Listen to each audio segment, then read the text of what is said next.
Good morning and Jai Hind to my dear students. Welcome to the virtual classroom of economics, class 10. Dear students, let's start lesson number 3, money and credit. I am making this video so that you can cover up your syllabus on time as the Nivai students are having their exams in the first week of December, and the global school are having their pre-boards from 15th of December. So this is the video of chapter number 3, and chapter number 4 we will cover in our Zoom class. Okay, given, and I'm starting from the topic terms of credit, not sorry, terms of credit. There are two different credit situations. I know that the my global school students have done this, but the Nivai students have not done that topic.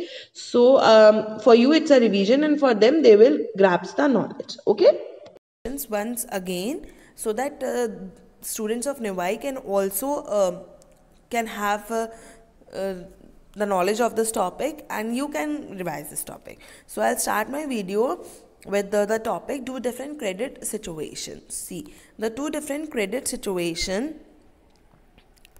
here. Two different credit situation. First of all I would like to tell you कि that what is credit. अगर हम जो ये word मेरा credit है, अगर मैं इसको बिल्कुल हम बात करें हिंदी में तो उसे बोलते हैं हम उधार. ठीक है, हमने किसी से लोन ले लिया, हम क्रेडिट का मतलब ये होता है. ठीक है, और हमें ये क्या करना होता है, हमें ये वापस करना होता है at a certain period of time, जो भी हमने जिस टाइम पे भी लिया है. इसमें अब होता क्या है, यहाँ पे आपको मैं कोई फॉर्मल या इनफॉर्मल सोर्स नहीं बता रही हूँ, सिर्फ क्रेडिट का मतलब बता रही हूँ. Sometime credit plays a positive role in the vital, मतलब इंपॉर्टेंट और बहुत पॉजिटिव रोल प्ले करता है. And sometime it plays the negative role also. Why? See we are having two stories. यहाँ पे एग्जाम्पल दे रखा है, story of Salim and the story of Sapna. उससे पहले हम पढ़ेंगे कि क्रेडिट में क्या लिखा है. यहाँ पर the lender supplies the borrower. क्या करता है, उसे मनी, गुड्स और सर्विसेज. उसे मनी चाहिए, उसे गुड्स चाहिए, सर्विसेज चाहिए. क्या? In return what? In return for the promise of future payment. It is also known as the deferred payment. मैंने आपको पहले भी बताया था, ये एक बार्टर सिस्टम की लिमिटेशन थी. लेकिन अब हम जब मनी का यूज़ कर रहे हैं तो हम इजीली फ्यूचर पेमेंट कर सकते हैं. फाइन. अब now the first example, that is the story of Salim. अब ये स्टोरी ऑफ सलीम क्या है? सलीम क्या करता है, सलीम एक शू मैन्युफैक्चर है. ठीक है, और उसे एक ऑर्डर मिला है 3000 शूज़ बनाने का, जो उसे मंथ एंड तक कंप्लीट करना है. अब जब उसे वो ये ऑर्डर कंप्लीट करना है तो वो क्या करेगा, मतलब उसे बहुत सारे वर्कर्स भी चाहिए, उनकी स्टिचिंग, रिपेयरिंग, उन सब चीज़ों में उसे हेल्प आउट कर सके. तो जब वो लेबर रखेगा तो he needs a money also. तो उसके पास दो सॉल्यूशन, उसने दो तरीके से क्या कहते हैं क्रेडिट को अरेंज करा. कैसे अरेंज करा? फर्स्ट उसने क्या अरेंज करा, जो लेदर सप्लायर था उससे लेदर ले ली थोड़ी सी एडवांस. ठीक है, मतलब अमाउंट ले ली ताकि वो शू मैन्युफैक्चर कर सके. और जिससे ऑर्डर लेना था, मतलब जिसने इसको ऑर्डर दिया था, उससे उसने एडवांस पेमेंट ले ली कि भाई मैं आपको at the end of the month आपका ऑर्डर कंप्लीट कर दूंगा and then I will repay you back. Fine. तो अब इसमें क्या हुआ, यहाँ पे क्रेडिट ने क्या करा, उसकी इनकम को इंक्रीज कर दिया. फाइन. देयरफॉर प्लेज अ कैसा role, vital and positive role in this situation.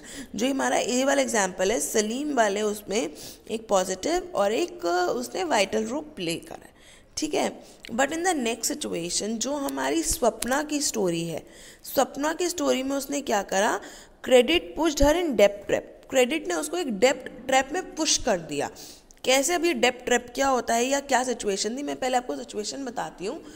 सब स्वप्ना ने क्या करा, for the pesticide, insecticides, for the harvesting of the crop, उसने एक मनी लेंडर से लोन लिया. ठीक है, अब उसने क्या करा कि ये सोच के कि भाई जब मेरी क्रॉप हार्वेस्ट होएगी तो मैं उसका लोन रिपे कर दूंगी. बट अनफॉर्चुनेटली बीच में ही उसकी क्रॉप को कीड़े, मतलब पेस्टिसाइड्स वगैरह हो गए, उसकी मतलब क्रॉप ख़राब हो गई और वो मतलब ज़्यादा अर्न नहीं कर पाई. तो उसके ऊपर क्या हुआ, जो वो लोन उसने रीपे करना तो वो नहीं कर पाई लोन को रीपे. नेक्स्ट उसने क्या करा, फिर एक और फ्रेश लोन लिया ताकि वो और ज़्यादा मतलब दोबारा अपनी क्रॉप को हार्वेस्ट कर सके और अमाउंट को रीपे कर सके। लेकिन इस टाइम क्या हुआ कि मतलब अर्निंग उसकी इतनी नहीं हुई थी कि वो पहले वाला और अब वाला लोन दोनों रीपे करके प्रॉफिट भी अर्न कर ले। तो उसमें उसने क्या करा, अल्टीमेटली उसे एक अपनी लैंड का एक टुकड़ा बेचना पड़ा। ऑलरेडी उसके पास सिर्फ 3 एकड़ लैंड थी, उसमें से उसको एक हिस्सा बेचना पड़ा ताकि वो अपने लोन को रिकवर कर सके। तो इसमें क्या करा, credit pusher in debt trap. In this situation credit pushes the borrower into a situation from which recovery is very painful. ये कैसे थी कि लोन पे लोन लेती रही और उसकी रिकवरी जो थी वो उसके लिए थोड़ी सी इम्पॉसिबल हो गई। अब डेट ट्रैप क्या है ये? Debt trap is a situation in which borrower is led into a cycle of re-borrowing or rolling over their loan payments because they are unable to afford the scheduled payments। मतलब वो वाली payment को पूरा नहीं कर पाया, इसलिए उसने दोबारा से एक पेमेंट ले ली। Payment on the principal of a loan, मतलब वही मतलब 1 by 1 लोन लेता रहा। These steps are usually caused by high interest rate and short terms। मतलब वो ऐसे थे कि शॉर्ट टर्म के लिए लोन लिए हुए थे और जो उनके पर इंटरेस्ट रेट था वो बहुत हाई था।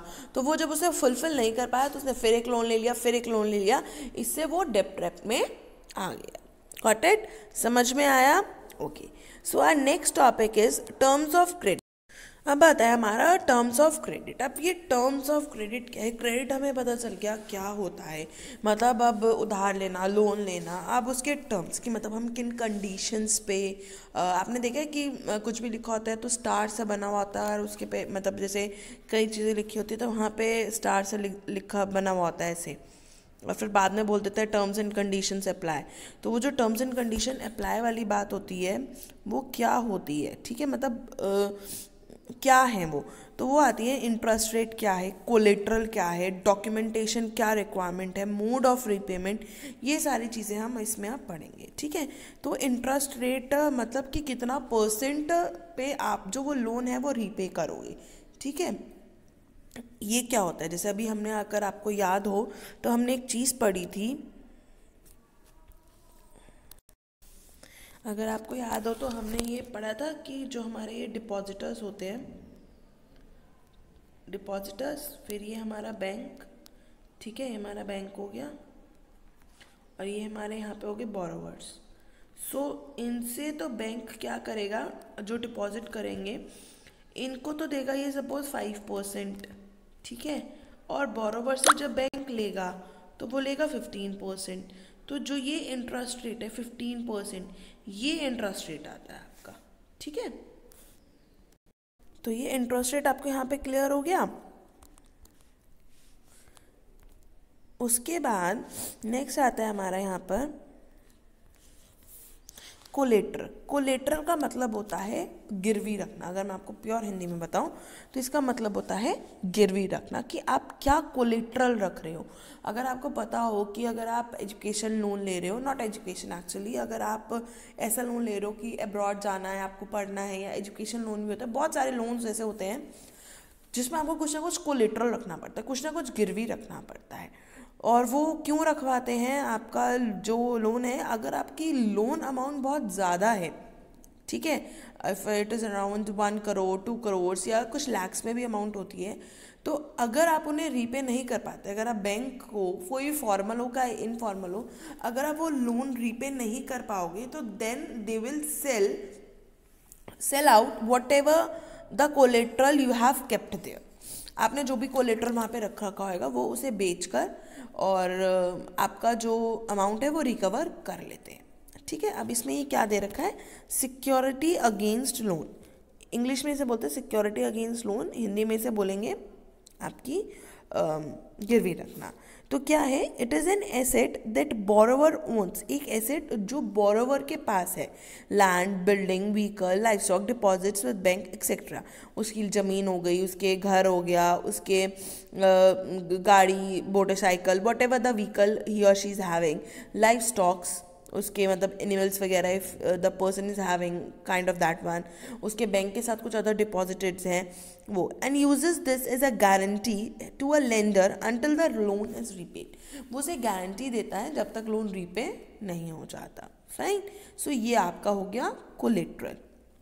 Next we have mode of repayment. हम जो लोन को रीपे करेंगे वो किस मोड में करेंगे। इंस्टॉलमेंट में करते हैं, उसे हम लमसम में करते हैं, उसे कैश देते हैं, गोल्ड देते हैं, उसे अपनी प्रॉपर्टी देते हैं, वट एवर द मतलब the mode we are opting for repayment of the loan. अब लोन लिया है तो हमें वापस तो करना ही है, तो हम उसे किस मोड में करेंगे वो ये बता रहा है। Then the terms of condition, जो हमारा लास्ट पॉइंट, अगर इसमें आपने देखो यार ना, मोड ऑफ रीपेमेंट हो गया, इंटरेस्ट रेट हो गया, कोलेट्रल हो गया।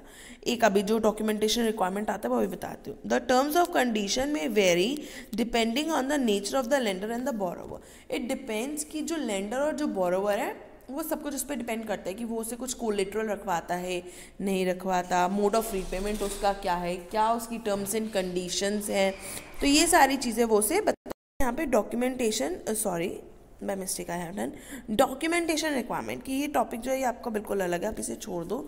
डॉक्यूमेंटेशन रिक्वायरमेंट में आ जाता है आपका, अच्छा आपने देखा कभी जब आपको सिम लेना होता है तो वो आपकी आधार कार्ड मांगते हैं, ठीक है, आपसे आपका पैन कार्ड मांगते हैं, फ़ोटो मांगते हैं, डॉक्यूमेंट्स मांगते हैं।